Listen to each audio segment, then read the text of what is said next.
In this video, we will discuss how to replace a diode in an external limit switch. The tools needed for this task are a Phillips screwdriver and a wire crimper. For your parts, you need a replacement diode and 2 ring connectors.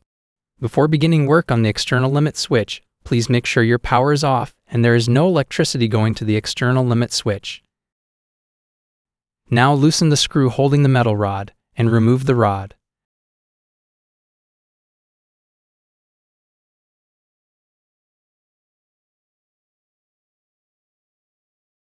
Next, loosen the 2 screws holding the cover on the external limit switch and remove the cover.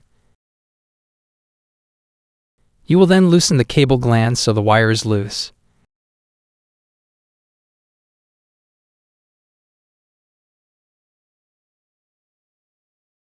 Next, remove the 2 screws holding the wires in place. Be sure to remember which wire is going to which terminal, as it is important to keep that orientation when rewiring. Then pull the wire through so you have room to replace the diode.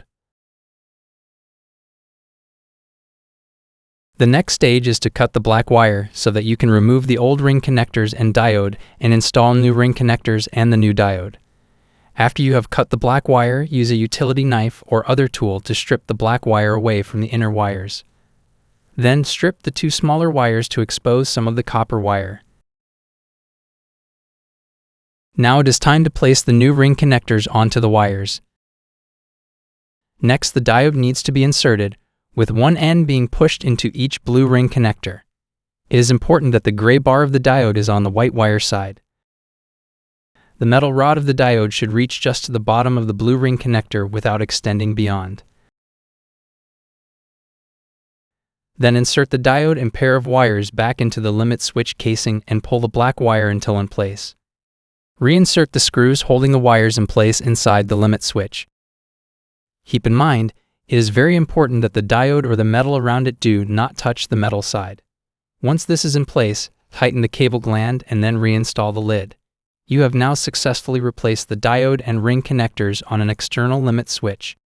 If the problem is not identified or resolved from the contents of this video, please reach out to us through our website to potentially set up a technical call. Include the model number of your controller, the serial number of your controller, and be sure to include a detailed description of your issue. We will reach out to you with further instructions to help resolve the issue. Thank you for choosing Advancing Alternatives. We appreciate your time and your business.